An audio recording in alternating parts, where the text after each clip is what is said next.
Hey guys, welcome back. So today we will be focusing on IELTS listening section. I know a lot of you guys have been facing this problem and have written to me through emails, the comments in my videos that you are facing a lot of problems in the listening section. Now, listening section can be challenging because you have to understand the native English speaker's accent. You have to listen and write at the same time. And the biggest of all, the audio or the recording is played only once during the test. There is no rewind button. So you don't have the luxury of listening to the audio again and again. If you've missed something, you've missed it forever. Today we will talk about 5 important reasons why you are not scoring high in the listening section, and we will also be discussing the solutions so that you can cover up those mistakes, work on them and score higher in the listening section. I know it's been a while since I did my last video. As you know, I have been working on the listening preparation kit and it's ready. So if you're interested to score high in listening section by preparing the right way, visit courses.manjitaosta.com or you can write to me at info@manjitaosta.com. All the details of the course is in the description box below. So let's start with the first reason of not scoring high in the listening section. And that is not identifying the distractors. So what are distractors? As the name suggests, they are those things which distract you from the main goal. This means distractors have been planted by the examiners to distract you. For example, if the question says, "Where will Mary live?" Now in the audio, there are a couple of places which Mary mentions. She says we used to live in Penrith and then we moved to Wentworth Hills. That's a lovely place. I just love living there. But at the moment we're exploring ponds. So the correct answer will be ponds. Because the question said, "Where will Mary live?" And she says we are exploring ponds. So this means this is the future place where she will stay. So be very, very careful with these words. So Wentworth Hills, Penrith, all these places have been mentioned to distract you. Also, if let's say the spelling of a name or an email address or the number which is mentioned, it is corrected.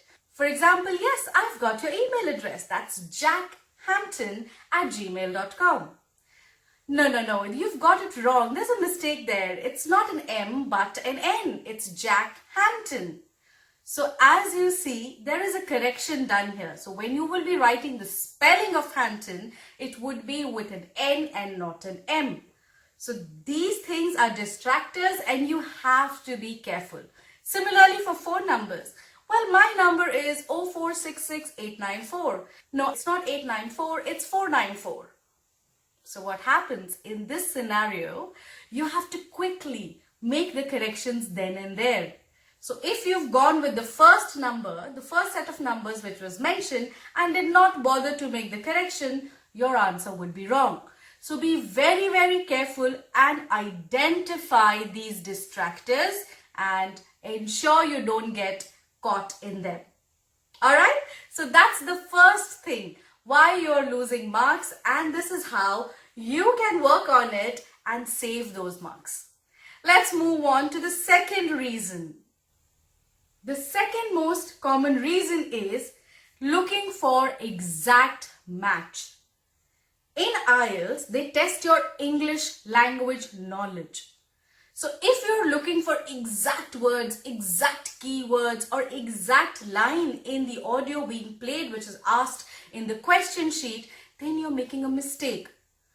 Some of them, you're lucky if you find an exact match, but most of them will be paraphrased or synonyms would be used in the audio. If the question is asking, why was Mary overjoyed? then probably in the audio, Mary would say, this was the reason for me to be ecstatic. So ecstatic, overjoyed are synonyms. So you have to be careful. When you listen to the audio, try to paraphrase the information in your mind, and then it will be much easier for you to identify the answers, to spot the answers and write them down. Well, there is some difference between a student who scores 5 band and a student who scores 9 band. The question sheet is the same, but there are 2 different students scoring 2 different bands. What happens? Why does some get more answers correct versus the others? These are the minute reasons which I am mentioning to you, which differentiates between these 2 students. So if you want to score higher, if you want to get more marks, then you have to focus on paraphrases and synonyms as well.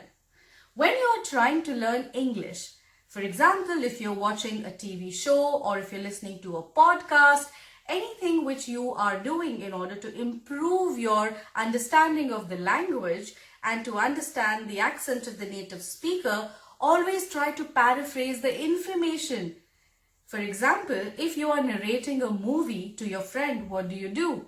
You paraphrase it, right? You don't say word to word, dialogue to dialogue. You paraphrase the whole situation. Paraphrase means to say the same thing in your own words. Similarly, the question would read something and the same information would be given in the audio but in different words. Overall, it would mean the same, but the wording, sentence structure would be completely different. This is how you have to be extra careful in understanding, not to look for exact match all the time, but be alert and attentive towards paraphrases and synonyms as well. When you're learning new vocabulary, please learn along with its synonyms. It will be quite helpful and you will thank me later. Well, let's move on to reason number 3. Well, this reason might seem childish to you, but it's very, very important. When was the last time you actually learned a word with spellings, or you actually corrected the spellings of the words which you already know and have been spelling them incorrectly? For me, it was the word experience. I always used to mix up with E's and I's there. Similarly, when you are learning words, please learn with spellings. Do not think that it is something to be done when you're in school, because in your IELTS listening test, if your answers have incorrect spellings, they are considered wrong. You do not get marks for it. At the same time, at the end of each part, as you know, IELTS listening has 4 parts. At the end of each part, you would get around 30 seconds to check your answers. Do not take this lightly. It's not a time for you to breathe, relax, prepare yourself for the other part. Each second is important for you. In these 30 seconds, you'll quickly glance through all the answers. You'll have 10 answers for that particular part. You will check each answer's spelling. You will check each answer's grammatical error, because grammatical error and spelling mistakes will cost you marks.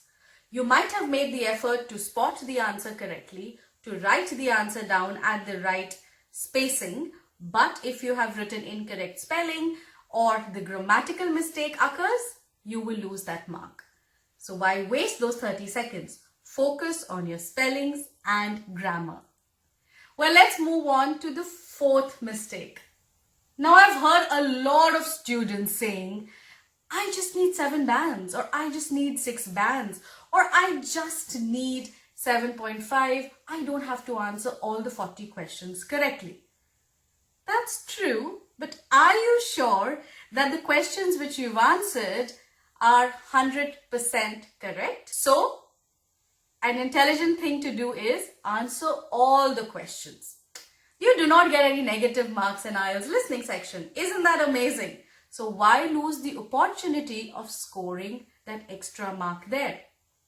Now, while you're going through the audio and the questions, chances are pretty high that you might not be able to catch up with the audio along with the questions. So there could be questions which you have missed.